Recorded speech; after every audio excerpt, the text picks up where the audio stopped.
Assalamualaikum warahmatullahi wabarakatuh.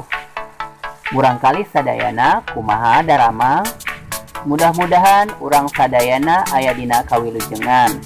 Patepang deui dina video anu panganyarna dina raraga keur nyiar ilmu. Dina danget ayeuna urang rek ngabahas kalimah langsung jeung teu langsung nu aya dina pelajaran bahasa Sunda di kelas 5 sekolah dasar.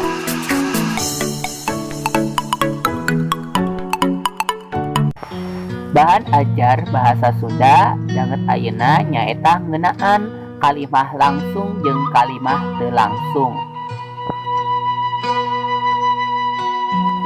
Di dieu aya dua kalimah. Tek pitenan contoh kalimah di handap. Anu kahiji, Pak Rudi nanya ka barudak, saha nu teu asup sakola poe ayeuna? Anu kadua, Pak Rudi nanya ka barudak, yen nu teu asup sakola teh saha wae? Cik tengetan ku hideuk, naon bedana kalimah kahiji jeung kalimah anu kadua? Kalimah kahiji ngagunakeun tanda baca pananya atau tanda tanya. Anu kalimah kadua ngagunakeun tanda baca titik atau peun. Salain ti eta ciri-cirina, kalimah kahiji mangrupa kalimah langsung.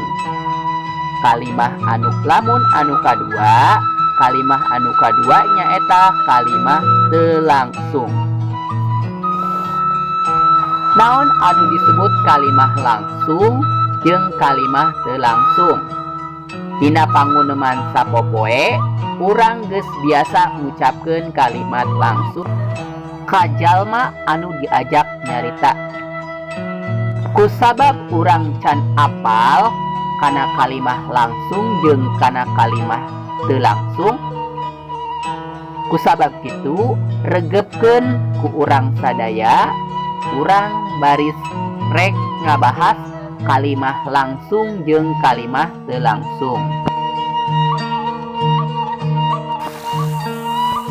Naon ari kalimah langsung teh? Kalimah langsung nyaeta kalimah anu langsung diucapkeun ku panyaturna atanapi ku nu nyarita. Dina basa tulisan, omongan si panyatur teh ditempatkeun dina jero tanda kekenteng. Atanapi di dalam bahasa Indonesia disebutna tanda kutip.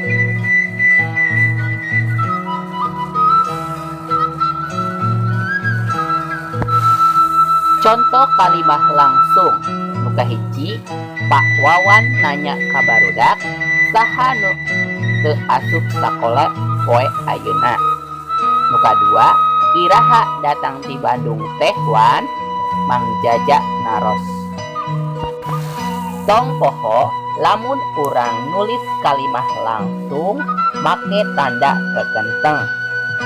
Ayeuna contoh kalimah langsung nu teu ditulis. Sakumaha urang. Sakumaha urang ngobrol jeung babaturan. Contona, jang tutupkeun panto.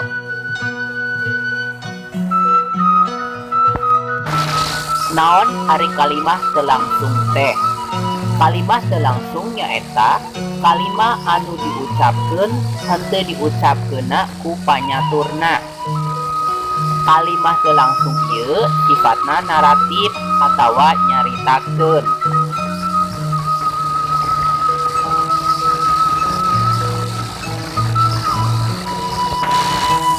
Contoh kalimah teu langsung anu kahiji, Pak Wawan nanya ka barudak, yen nu teu sakola teh saha wae? Anu kadua, Mang Jaja nanyakeun ka Ridwan, iraha datang ti Bandung. Sangkan leuwih ngarti, urang tengetan deui kalimah ieu.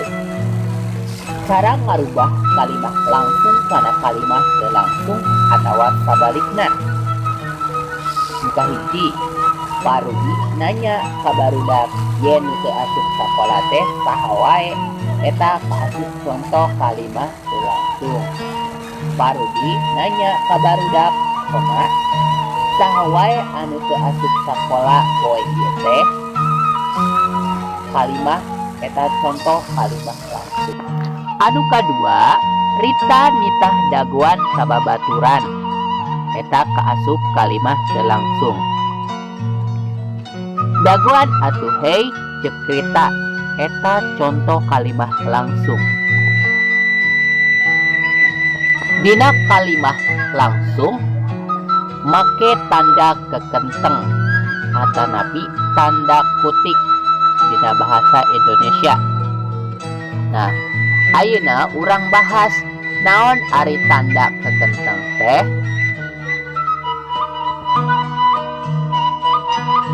Naon ari tanda baca kekenteng teh? Tanda baca kekenteng mangrupa salah sahiji tanda baca.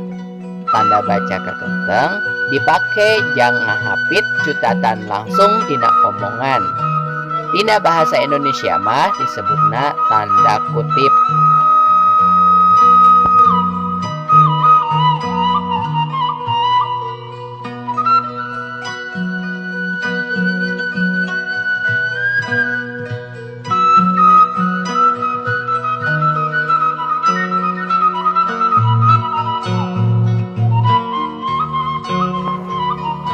Aya sababaraha kagunaan tanda baca kekenteng.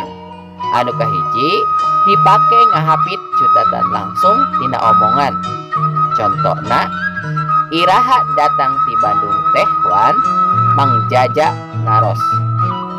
Anu kadua dipake ngahapit judul guguritan, sajak, karangan jeung bab buku lamun ditulis dina kalimah. Contohna, memeh dibukukeun sajak bulan jeung laut teh kungsi di majalah. Anu katidu dipake pikeun ngahapit istilah ilmiah anu dipikawanoh pisan atanapi miboga harti khusus. Contohna, pantes rek tere beunghar oge da kitu balabahna. Balabahna teh nu hartina sok burabere. Anu kaopat dipake panutup nuturkeun tanda baca anu mungkas cutatan langsung. Contohna, Pak Rudi nanya ka barudak, saha wae anu asup teu asup sakola poe ayeuna? Pancen nu kahiji, robah kalimah langsung dihandap jadi kalimah teu langsung. A. Tabuh sabaraha angkat ka sakola teh? Ceuk mamah. B. Abdi bade jajan heula ceuk Dani. Anu kadua, robah kalimat teu langsung jadi kalimah langsung. A. Akbar nyarita yen manehna teh urang Jawa. Anu B. Pak Guru nitah Maman ngahapus bor. Alhamdulillahirabbil alamin. Sekian, hatur nuhun kasadayana, hapunten bilih aya kalepatan. Sing getol nginum jajamu, sangkan muatkeun urat. Sing getol neangan ilmu, guna dunia sareng akhirat. Wassalamualaikum warahmatullahi wabarakatuh.